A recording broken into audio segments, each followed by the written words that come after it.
The Yellow Vests protest has kicked off its 11th weekend in France, and some of the images are pretty devastating. We've seen cars on fire. In one instance, the protesters almost pulled a cop out of his vehicle. Now, many people believe that populism is a really bad thing for Europe. We recently saw an op-ed where a bunch of scholars and Nobel laureates wrote that effectively Europe is collapsing before our eyes due to populism. And I'm not trying to say that the Yellow Vests is necessarily and entirely a populist movement, but many people have likened it to that, so I had to wonder if what we're seeing from the Yellow Vests resisting Macron's policy and this internationalist policy, could this be a sign that populism is rising up and the common folk, the middle class, are refusing to abide by the rules of the European Union? Could this spell the end of the European Union? At least many scholars think so. So today, let's take a look at the latest news coming out of the Yellow Vests protests and then look at some of the commentary from the experts as to why this could be really bad news for the EU. But before we get started, make sure you follow me on minds.com/Timcast. Recently, it was announced that YouTube was changing its algorithm, and now people are saying they no longer see certain videos in their feeds. So as a sort of backup, I've got another channel where I'll actually be posting other content, and that's gonna be on Minds. You'll also notice I no longer have the Twitter logo because I just don't like Twitter, but let's get to the news. French Yellow Vest protests march through Paris, keeping pressure on Macron. Protesters marched through Paris and other French cities on Saturday on the 11th weekend of action against the government, suggesting President Emmanuel Macron has yet to diffuse public opposition to some of his policies. The protests, named after the fluorescent jackets French motorists are required to carry in their cars, began in mid-November over plans to raise fuel taxes before developing into a broader revolt against the government that mobilized tens of thousands of demonstrators nationwide each Saturday. In one of several marches planned in the capital, a few hundred demonstrators headed down the Champs-Élysées, the famous avenue that has been the scene of protests every weekend, en route to the Bastille Square on the other side of the city. In a change of approach, some protesters have also called for an evening gathering dubbed Yellow Night, due to start at 5 p.m. at Republic Square, a common venue for demonstrations in Paris. As on the last two Saturdays in the capital, the demonstrations were mostly peaceful in contrast to the violent scene in December, the worst trouble of its kind in decades in Paris. Something interesting happens in the news cycle where even though these protests keep happening, people eventually get bored and stop talking about it. But we have seen some commentary talking about the populist aspects of the Yellow Vest protest. Now, I think it's kind of unfair to assign a political ideology to the group because we've seen many different political ideologies coming out of the Yellow Vest protests. It's not really about politics, for the most part. It's kind of about class. But then you have to recognize that at a middle class level, it's kind of populist. From CNN, Macron vowed to fight the populists, now he's being engulfed by them. This story from just a couple weeks ago. When French President Emmanuel Macron won the presidential election in May 2017, beating Marine Le Pen, the leader of France's far-right National Front, the markets heaved a sigh of relief. The populist wave that had led to the United Kingdom to vote to leave the European Union and that propelled Donald Trump to the White House appeared to have been stopped, at least in France. Macron embraced this victory and presented himself as the new leader of the free world, a champion of a newly unfashionable multilateralist globalist vision. Having changed the French political landscape with his candidacy, which he ran on the independent ticket on March, Macron promised to fix Europe, fight climate change, stand up to the US, and take on the populists gaining ground elsewhere in the EU. So it's perhaps surprising they should have been so slow to see the populist threat growing from within. The story says some Yellow Vests have already decided to go into politics themselves and are now preparing candidacy lists for the European elections this May. An Ipsos poll ordered by Macron's party showed those candidates could potentially win about 12% of the vote, mainly at the expense of the far right and far left. Macron has long warned that he expects the poll to be decisive to the future of Europe. Le Pen's far-right party is currently leading voting intentions in France. Other European populists, many of them Eurosceptics, are also expected to do well in May's election. Now, another populist force looks set to enter the European Parliament, becoming a new force and feature of the political landscape in France. Far from putting an end to the populist wave, Macron appears to have overseen its expansion. And that's the narrative that leads us to this story just the other day in The Guardian. Europe, coming apart before our eyes, say 30 top intellectuals.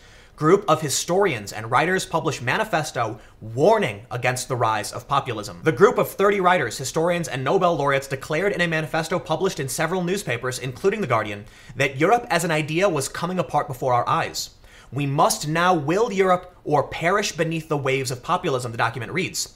We must rediscover political voluntarism or accept that resentment, hatred, and the cortege of sad passions will surround and submerge us. They write of their regret that Europe has been abandoned from across the Channel, an oblique reference to the drawn-out Brexit process that has arguably brought Anglo-European relations to their lowest point since the Second World War. And they say that unless efforts are made to combat a rising tide of populism, the EU elections will be the most calamitous that we have ever known.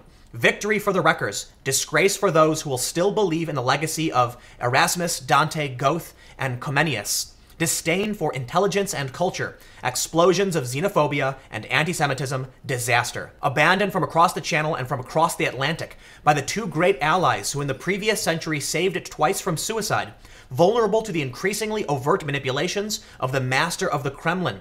Europe, as an idea, as will and representation, is coming apart before our eyes, the text reads. Pro-Europeans no longer have a voice, they say. We must sound the alarm against the arsonists of soul and spirit that from Paris to Rome, with stops in Barcelona, Budapest, Dresden, Vienna, or Warsaw, are playing with the fire of our freedom. One thing I find particularly fascinating about this story is that there's not one perspective on what's happening in Europe. Now, the Yellow Vest protesters are clearly upset they keep protesting, but the populists are rather happy. And it's not like you can just call populist individuals racist or evil. Many of them, in fact, aren't. But the prediction of the European Union collapse is not a new concept. Back in May, Business Insider published this story. George Soros warns the European Union is on the brink of collapse and Trump is partly to blame. The European Union is mired in an existential crisis, Soros wrote in a blog for Project Syndicate. For the past decade, everything that could go wrong has gone wrong. Soros effectively argues that some in the bloc has moved so far away from its founding goals that the EU can no longer sustain itself in its current state. There is no longer any point in ignoring the reality that a number of European Union member countries have explicitly rejected the EU's goal of ever closer union, Soros said. The sentiment was mirrored only about a month later, this from the Express. EU is weakest world power. Historian says EU facing collapse over next decade. British historian and political commentator Niall Ferguson envisaged an apocalyptic future for the EU, drawing a similarity with the Holy Roman Empire. And then another story in the Express, this one from December. End of EU. Brussels in vulnerable position, and this could prove fatal, predicts expert.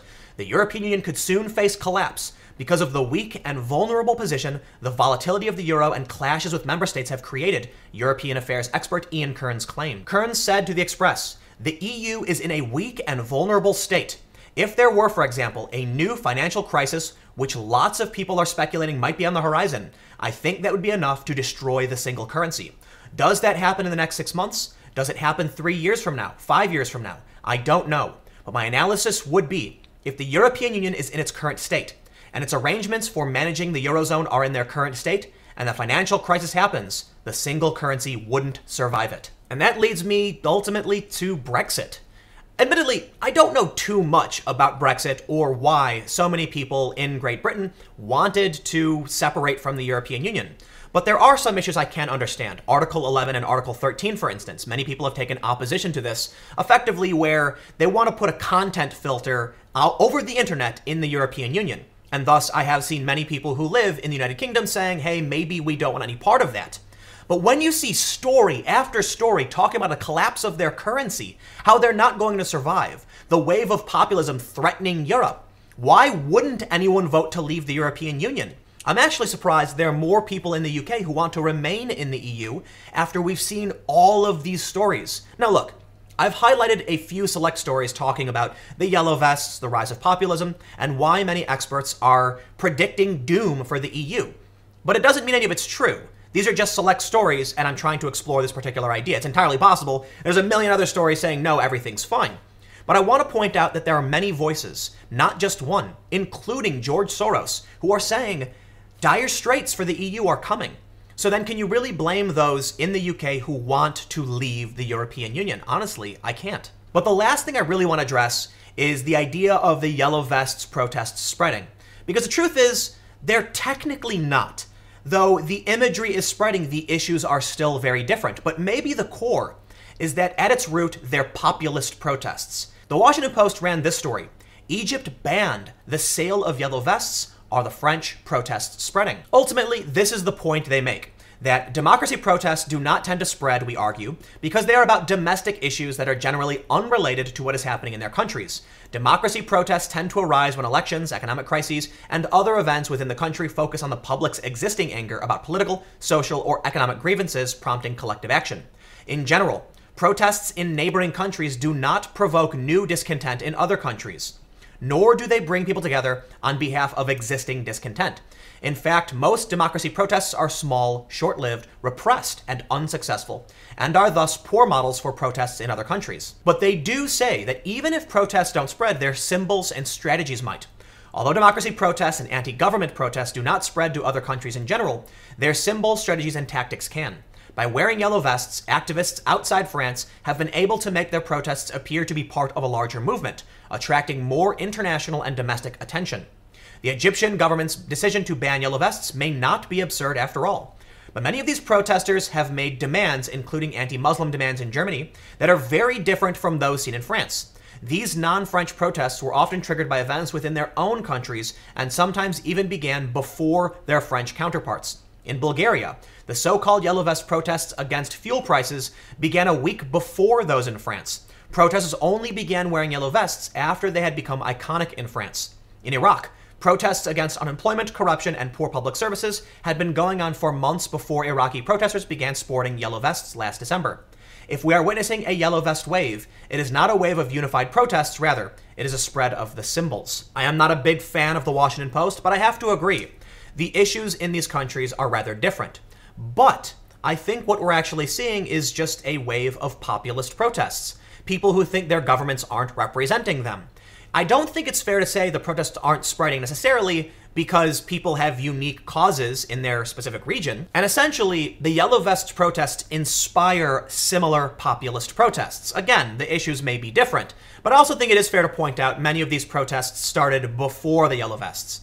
But if people do take that symbol and use it, it will spread their message, and people will say, hey, maybe this is something larger, or at the very least, it highlights the mass discontent in many different countries. Now, does this mean the end of the European Union? Honestly, I don't know, but I will say there are many experts who have said as much, and maybe that could be the case. It's going to be really interesting come May with the next EU elections and with Brexit going on. So let me know what you think in the comments below. We'll keep the conversation going. More of an analysis piece on what it means for the Yellow Vests. Do you feel the Yellow Vests protests are really about populism? Or is it simply that France protests and this kind of happens? Comment below, we'll keep the conversation going. You can follow me on Minds at Timcast, so minds.com/Timcast. I'll have more videos on this channel starting tomorrow at 4 p.m. and more videos on my second channel starting at 6 p.m. Thanks for hanging out, and I will see you all next time.